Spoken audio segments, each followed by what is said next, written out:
ছোট্ট একটি বাটালি আর ছোট্ট একটি মুগুর, সারাদিন ঠুক ঠুক শব্দ, দিনের শেষে তাতেই ফুটে উঠছে শিল্প। এভাবেই গাছের শিকড় হোক বা গাছের অংশ বিশেষে প্রাণ প্রতিষ্ঠা করছেন পাথর প্রতিমার মানিক দুয়ানের মহেশ হালদার।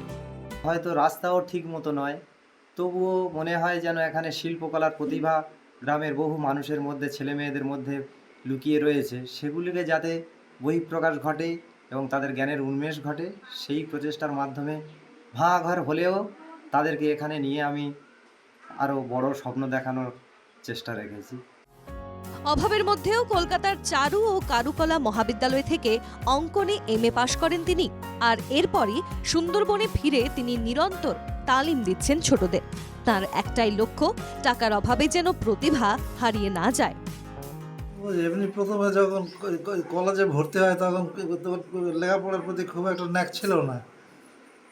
তারপরে ওই আঁকার দিকে ওর খুব ইচ্ছা ছিল এবং দুবারের মাথায় ওই গভর্নমেন্ট কলেজে সুযোগ পায়, ওটা চৌরঙ্গিতে।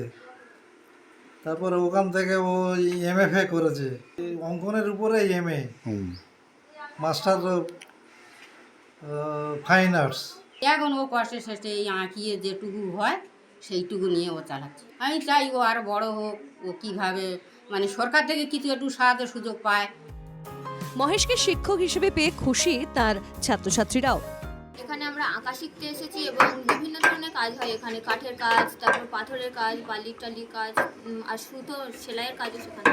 ভবিষ্যতে যাতে আমরা আঁকা নিয়ে এগোতে পারি, শিল্পী হতে পারি, সেই জন্য চেষ্টা করছি। এমনিতে তো আমরা পড়াশোনা করি, পাশাপাশি আঁকাটাও হচ্ছে। মহেশের শিল্পে মুগ্ধ তার পরিজন, প্রতিবেশীরাও।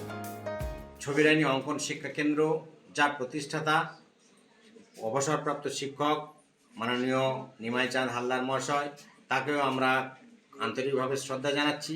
কেননা তিনি যদি না থাকতেন, এইখানে এত সুন্দর সুন্দর কচি কাঁচা বাচ্চাদের এরা ফুল ফোটাতে পারতো না। মহেশ হালদার, তার অবদান আছে নিমাই চাঁদ হালদার মহাশয়ের। তা এই মহেশ আরও ভালো করে বাচ্চাদের শেখাক এবং তারা আরও প্রতিষ্ঠা লাভ করুক। গাছের প্রাণ আছে, কিন্তু মরা গাছে প্রাণ দেন মহেশ।